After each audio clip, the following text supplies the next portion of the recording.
Yuk kita diskusi yuk, siapa yang lebih paham tentang Pancasila? Antum atau saya? Oke.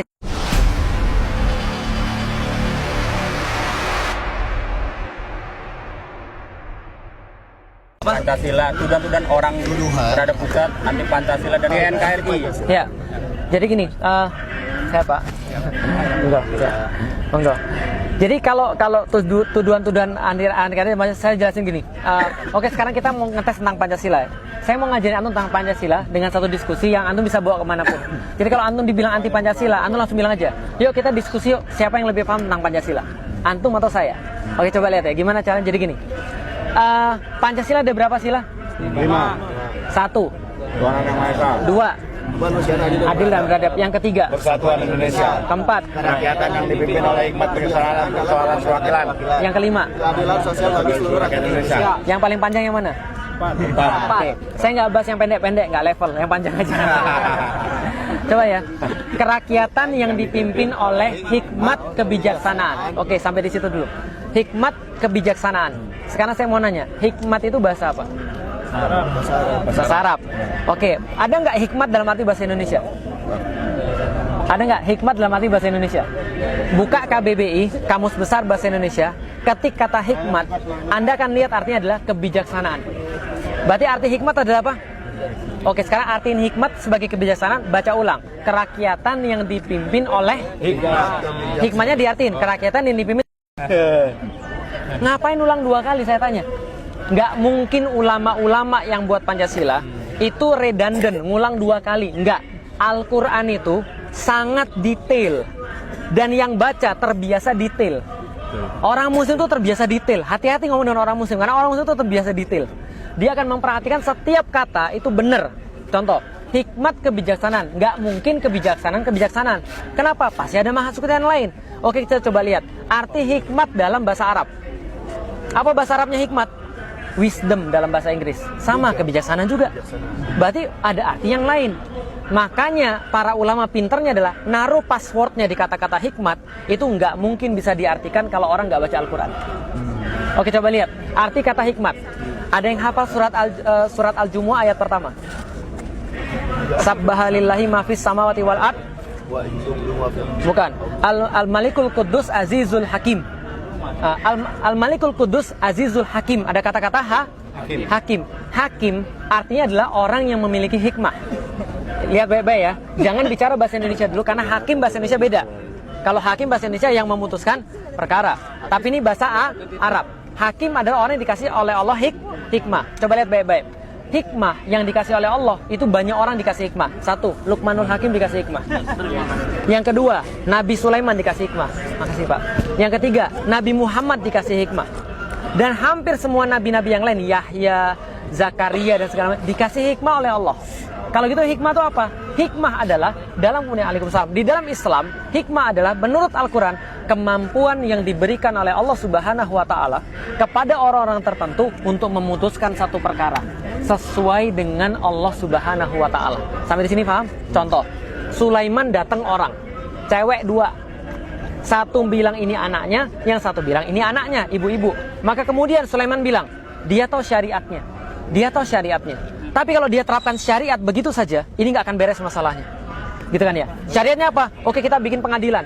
Datangkan bukti, datangkan bayinah dan segala macam. Tapi Sulaiman nggak buat begitu. Apa yang Sulaiman lakukan? Dia punya hikmah. Apa yang dia lakukan? Ya sudah, kalau gitu gini aja. Anak ini kita bagi 2, dibelah jadi 2. Ibu dapat setengah, ibu dapat setengah. Mau pilih mana, Bu? Atasnya atau bawahnya? Bawahnya atau atasnya? Atau sebelah kiri atau sebelah kanan? Gimana kira-kira? Ibu mau pilih yang mana? Salah satu ibu bilang, jangan. Saya nggak mau. Jangan. Daripada dibelah anak saya, kasih dia aja yang ngurus. Sulaiman bilang, ini anaknya orang ini. Kenapa? Dia punya rohim. Sampai di sini paham? Berarti hikmah adalah apa tadi? Kemampuan untuk memutuskan satu hukum berdasarkan aturan-aturan Allah dengan cara yang paling bagus. Itu hikmah. Maka hikmah diartikan dalam bahasa Arab, hakim artinya adalah bukan hanya orang yang memiliki kebijaksanaan, tapi penguasa. Paham sampai di sini? Hakim adalah penguasa. Oke, penguasa yang memutuskan hukum berdasarkan hukum siapa? Allah. Dan menerapkannya dengan sangat baik. Berarti coba artikan sekarang. Kerakyatan yang dipimpin oleh, artiin sesuai dengan saya artiin tadi. Apa artinya?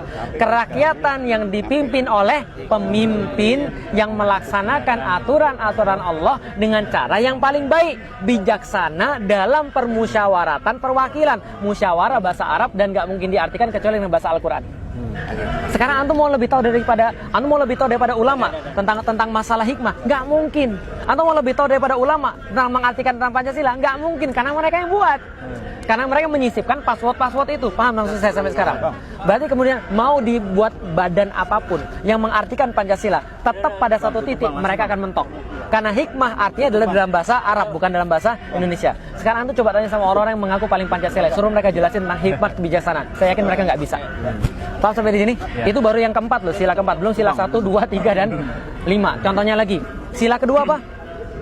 Kemanusiaan yang adil dan beradab. Sila pertamanya apa? Ketuhanan yang Maha Esa. Antum tahu nggak kenapa diatur seperti itu? Habibuna Rizik Syihab itu punya tesis, kalau saya nggak salah, berkaitan dengan Pancasila yang kemarin dipermasalahkan, yang masuk ke pengadilan Jawa Barat. Tapi teman-teman sekalian, saya pengen kasih tahu, susunan Pancasila itu nggak seperti sekarang. Susunan Pancasila itu dulu berbeda-beda. Contoh, mohon maaf, Soekarno itu menaruh ketuhanan yang Maha Esa sebagai yang terakhir. Itu yang dipermasalahkan dalam Habibuna Rizik Syihab. Itu kan, karena diksi yang berbeda. Tapi dikasih yang terakhir. Tapi masalahnya dikasih yang terakhir apa? Nggak bisa. Kenapa? Para ulama bilang nggak bisa gitu. Susunannya diperbaiki. Susunan itu diperbaiki, bedanya jauh. Kenapa? Semua usulan Pancasila sama aja. Susunannya diperbaiki oleh para ulama. Yang pertama apa? Ketuhanan yang Maha Esa. Karena Pancasila itu kayak bangunan. Anda nggak bisa naik ke lantai kedua kalau Anda nggak bangun lantai pertama. Ada orang yang bisa langsung gantung? Nggak ada. Maka yang pertama kali harus diakui oleh semua manusia adalah pengakuan yang paling hakiki, pengakuan yang paling penting, yang paling dasar. Anda ngakui Tuhan dulu. Karena kalau Anda nggak ngakui Tuhan, Anda nggak mungkin jadi manusia. Paham nggak maksud saya? Beda binatang sama antum apa? Punya akal, karena itu bisa ngakui Allah. Karena itu kita punya aturan daripada hanya orang yang mengakui Allah, hanya orang yang mengakui Tuhan yang bisa menjadi manusia yang seutuhnya. Paham sampai di sini? Kalau Anda nggak mengakui Tuhan, Anda nggak mungkin menjadi manusia secara utuh. Contoh, lihat nih, tahu Nabi Adam diciptakan sama siapa? Iblis, tahu? Yang dia diciptakan sama siapa? Allah. Dia jin, iblis itu. Ketika Adam diciptakan, lantas mana Allah bilang semuanya bersujud pada Adam. Fasajadu illa iblis. Maka semuanya bersujud kecuali apa yang hilang pada dia? Dia nggak ngakui Allah sebenarnya. Allah suruh sujud sama dia. Apakah Allah suruh sujud sama Adam? Enggak. Allah cuma bilang, saya itu keren banget, kira-kira gitulah. Ciptaan saya ini sempurna, ahsani takwim. Apakah kalian nggak merasa keren dengan semua ini? Sujud sana. Paham gak kira saya? Kayak gini deh misalnya, Anda berhasil gambar sesuatu yang bagus, Anda foto itu kan ya. Anda bilang orang, dan kalau ada orang sakit kayaknya, widih keren banget.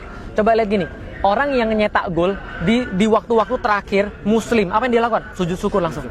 Orang tuh ketika mengalami sesuatu yang sangat gila nih, keren banget, dia pasti akan mau sujud. Kira-kira gitulah. Allah bilang, keren gak nih ciptaan saya? Harusnya kalian merasa keren dong, karena ini lebih keren semua daripada Anda semua. Lebih keren daripada jin, lebih keren daripada yang lain. Ini paling keren ini. Sujud dong. Yang Allah minta bukan sujud pada Adam, tapi hormati saya.